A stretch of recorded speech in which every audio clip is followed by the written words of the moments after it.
Welcome to the Empowering Choices Parenting Podcast. My name is Joshua. I'm Erik. I am Lucas. Erik and Lucas are licensed professional counselors.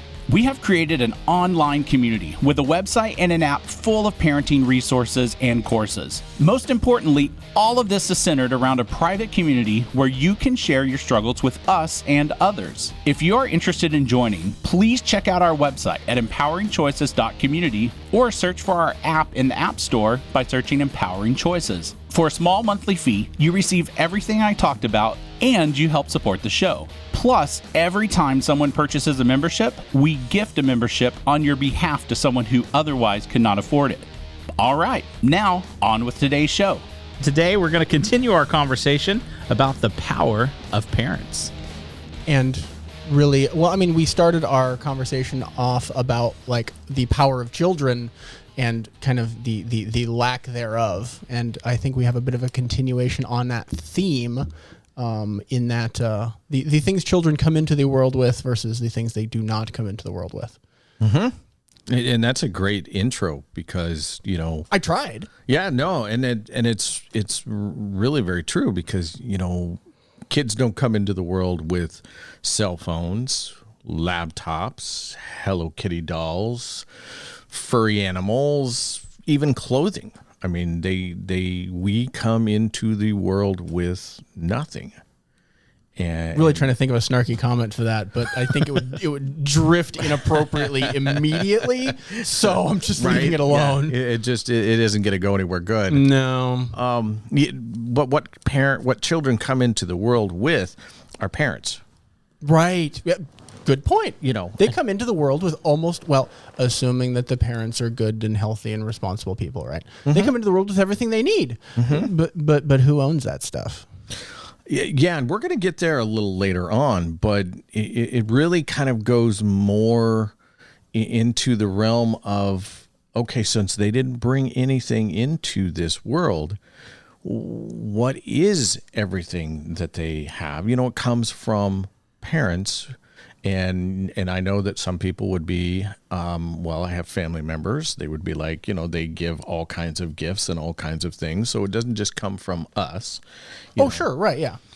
But at the same time, it kind of goes to the role of who are you as a parent and what kind of a gatekeeper are you in the life of your child? I ran into an article, doing a little bit of prep, for this podcast, and it was called "Do Kids Have Too Much Power?"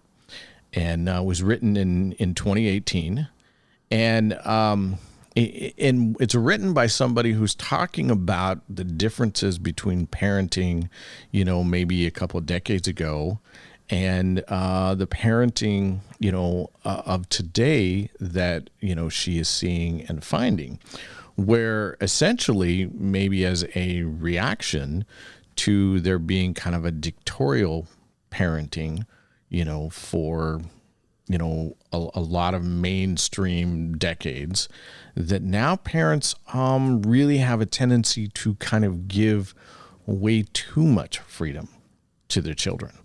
Mm-hmm. And really with the idea that if you just kind of let them make their own decisions, they're going to mold themselves. Well, they certainly will. As she's describing, in her article, there was a particular mom who had a kindergartner who didn't put any types of restrictions on bedtime. Okay, the kid could just do whatever they wanted. And go to bed whenever they wanted. Mm. And, of course, then they were waking up way later and missing, parts of kindergarten the next day. Mm-hmm. Maybe not having the best emotional experience, mm-hmm. in the next day that they did kind of make it and work with.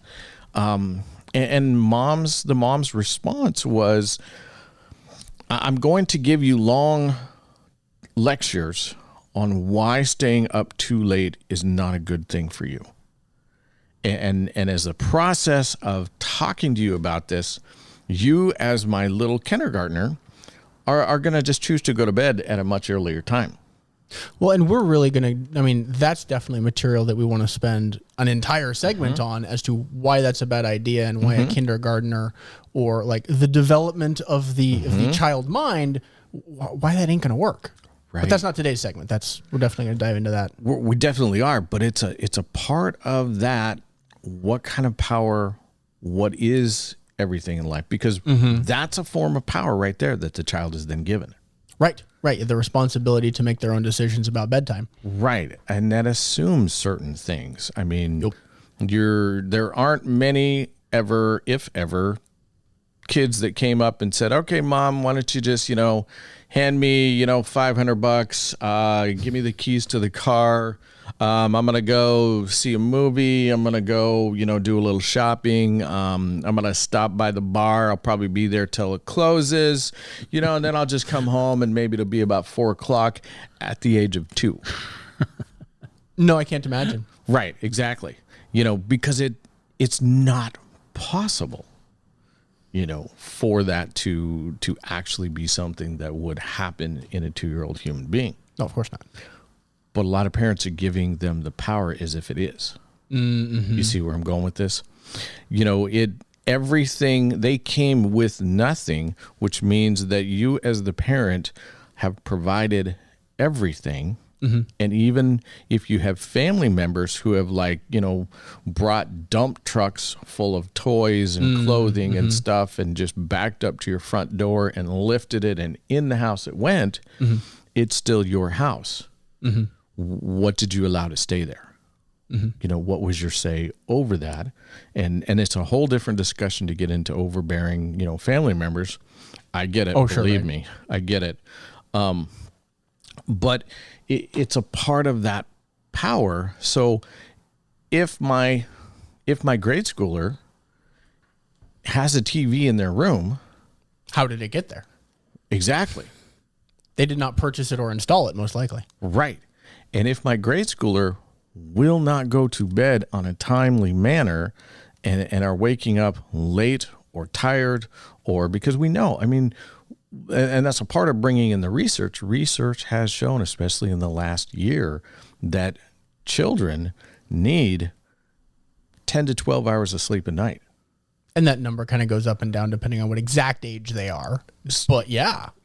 But it's even gotten better in the research saying that even adults are needing somewhere between 6 and 10 hours of sleep a night. Oh, interesting. That's a huge range compared to you need 8, which exactly is absurd to think that the entire population of the planet needs. It's a very limited range. Exactly. If you say you need 8. Yes. Yeah. And how we get on that, 8 glasses of water a day. Oh, right. 8 ounce glasses. Nobody knows where that came from. Right. And then it's going to be to the personality. It's going to be to the slice of the personality, to the chemistry, to a lot of different things. And that's where I would say you have to know your kids, because you might have one kid that needs, 6 hours of sleep and one that needs 12. Sure. Right. And can you imagine managing that household where one kid's but that's not fair, which as I'm thoroughly happy to tell all of my clients, no matter what age they are, you are correct. The life is not fair. Right. And that's why we're here. We're here to help give tools to be able to manage those types of situations. We're here to make life fair? No, we're here to make life more manageable for the parents under the not fair umbrella. Right. Because there are certain ways to do that. Right. Well, and today's tool is use the power you have. Right. And so it's a part of that article is that kids are given the power like they are baby adults. And they are. That's not an inaccurate phrase. They are baby adults, but emphasis on the baby in this case. Well, see, and there's where we would kind of quibble on that. Yeah. Because I would say that until they go through that brain shift, which is that podcast you're talking about later on, they're not adults. They are human beings, and they are baby human beings. Baby human beings. And adults are adult human beings, Sure. And that's where my kid is not being respectful, not picking up the things he needs to or doing the chores he needs to do. His Legos may be one of the top 10 things that he loves. And it's okay, you just lost those, for a day, depending on the age. Sure. Well, and let's make sure we circle back around to the television in the room, right? We can come back to that. Yeah. So, like, because I mean, we kind of drifted away from that, but We like, did. Kid has television in their room. We know that they did not purchase it or install it or those kinds of things. And if they're not Don't going pay for the cable to, sure, well, or whatever the they're streaming. doing on it. Yeah, right. Yeah. or the electricity. Sure. So there's a couple things that they still don't pay for. And if they're not going to bed on time, what might happen to said television? Exactly. And that's a part of where the article is kind of talking about how, parenting has gone so far south of being that dictatorial piece that it's lost the authoritativeness that a parent needs to have. Right, because we're not advocating to say that as the parent you have the power and you should swing it around like an iron rod. Right. We're not advising anybody to just walk in a crowd, with a baseball bat, and because you have power, you can just swing it and go. Right. Because you have power, but that's a wrong use of that power. And that's a part that happened in the dictatorial types of parenting that was going on is it was a wrong use of too much power, giving the child too little power. Mm-hmm. And now the swing is, well, okay, let's just give them all the power and they'll just figure it out. Research shows it doesn't work that way. As with so many things on the spectrum of dictator parent or dictator child, right? Neither of those two ends is a good thing. No, never. You have the wrong kids when they get that kind of power. They're getting too much power too early, too young, without the developmental means to even know, what it is they have, and then how it is to be able to use that. It's like putting a kid at Homer Simpson's board at the nuclear plant. Hey, there you go. Watch the buttons. Right. Try not to push the wrong one. Well, and I would imagine that a lot of the parents that you would talk to, and if you would ask them, okay, well, let's say that we gave you, when you were age 12, that level of power, and I'm imagining most of them would giggle and go, that's a terrible idea. Mm-hmm. Like, okay, so why are you doing it with your own kid? Right, myself included. Sure, right, yeah. I mean, how intelligent and responsible were we at age 12? I look at cell phones today, and I am so thankful I didn't have them when I was growing up. You would be a dictator of a small country at this point. I mean, gosh, I was like, man, if I'd had a cell phone when I was in grade school, I would have ruled the world by the 6th grade. Right. And literally, I mean, I am the strongest willed person I've ever known. I've done a whole lot of things, even as a child, that just was unheard of in a good way. And taken on a lot of different things. When you give me a little computer, a powerful computer, and oh my gosh, yes, thank you. I did not have that. Which, if we did have that, I think my dad would have known that as well, and would have said, okay, there's limits. Like, we'll check in with you when you're in junior high. Well, and I don't remember where I heard it from, but I've heard lots of people use this phrase: is parenting should be a benevolent dictatorship. Mm-hmm. Right? Because do you have all the power? Yes. Should you use it appropriately for the benefit of your child? Well, yes. Yes. And I like that phrase. Yeah. And it is true. You have that's the whole kind of the whole theme of this is everything in a child's life is a privilege. Parents have all the power. That's why those privileges are there, is because a parent needs to be an authoritative piece. My dad one time told me at the dinner table, "You're staying in for the rest of the night tonight." Mm-hmm. And I was like, "What?" Yeah, I was like, "What do you mean?" This was summer, and we came in for meals, and I had plans, and there were friends waiting for me, and we were going to do stuff, and we were going to play stuff, and because we always had plans in the neighborhood as to what to do. And my dad said, "You look really drained. I think you just need to stay in." And I was angry. I came at my dad with several different reasons as to why that was a ridiculous idea. And he came back with, I understand that, and you're still staying in. Very much because I told you so. Exactly. Right? Which so many people are like, well, that's not a good reason. And you hear adults say, they're like, I don't want to tell that to my kids because that's not a good reason. Except sometimes it is. Sometimes it's a tool. And we're going to cover that in the podcast where we go into tools. What I will tell you, though, is about 30 minutes, so about an hour after he told me this, and about 30 minutes after I cooled off, I started noticing something about myself. I really kind of felt drained and tired. I mean... You hadn't noticed. I hadn't noticed. I had noticed in a way. I kind of had felt a little tired all day, but I'm a kid, and I'm like, it's just, I'm just tired. It's no big deal. Let's play. More sugar. It'll be fun. More sugar. It'll be good. Let's just have fun. And then I went, you know what? Maybe he was onto something. And I learned something about myself at the age of 8 or 9 is that some days you're just going to be a little more run down, a little more drained. And it's something to pay attention to. You can actually call the shots on, hey, I don't think I'm going to go out, tonight because I'm seeing myself, and I'm tired. And I'm going to take it easy inside. That was a part of the parenting.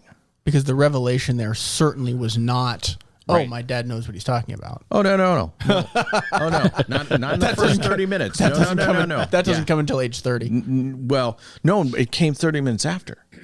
You see what I'm saying? So after my emotions had gone down and I was able to go, well, wait a minute. I'm in my room. I have all these toys. I have all these things. And yet I'm like feeling sluggish. What is the deal? I mean, I can play inside. I can play outside. Why do I feel like just grabbing a book and reading that?